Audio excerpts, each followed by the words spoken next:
فين المنظر ده؟ فطير شرقي معمول بالصدق، تحفة جدا، مقرمش من بره وطري من جوه. يلا بينا نعرف السر بتاعه من اول التوريقة لحد العجين. كان معايا كوبايتين من الدقيق الابيض متعدد الاستخدام العادي جدا، وكمان هحط عليهم رشة من الملح، كوباية الا ربع من المية الدافية.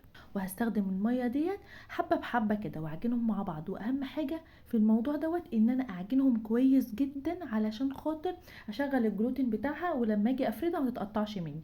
هسيبها بقى ترتاح على جنب. وبعد كده هحضر الحشوه بتاعتي اللي هي كانت عباره عن صدق، وشلت الجلده بتاعته. وكمان معايا فلفل الالوان وحبه كده من الزيتون، وهبهرهم بقى بفلفل وملح وكمون وشطه. وكمان معايا طماطميه، واخدت بس الجلده بتاعتها. وهناخد بقى السر بتاع التوريقه اللي هو كان معلقتين من الزيت عليهم معلقتين من الدقيق الابيض، وهقلبهم مع بعض. هجيب بقى رشه من الدقيق كده على الرخامه، وهبتدي بقى افرد العجينه بتاعتي. وهبتدي احط فيها السر بتاع التوريقه، وهلفها رول كده بالمنظر دوت. واول لما الفها الرول هبتدي بقى اقطعها على حسب الحجم اللي انا عايزاه. انا قطعتها على 4.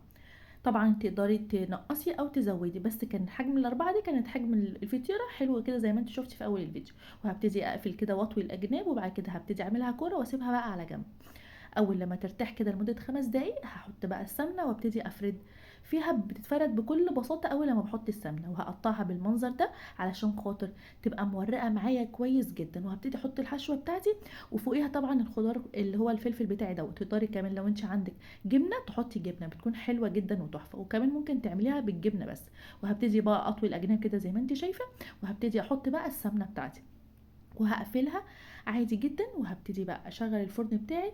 طبعا مشغله الشعله ومشغله الشوايه، بياخد من 10 لربع ساعه. بجد تحفه جدا. اهم حاجه ان انا احط السمنه كده زي ما انت شايفه علشان خاطر تفضل الاجناب بتاعتها مورقه وما تلزقش في بعض.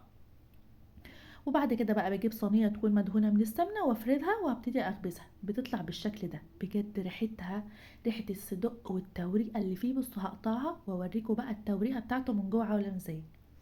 لو انتوا لسه ما صليتوش على النبي لحد دلوقتي، صلوا على النبي في التعليقات. واتمنى تجربوها وتكتبوا لي في التعليقات. وما تنسوش تعملوا لايك وشير عشان خاطر يجيلكم اشعار بكل فيديو جديد بنزله.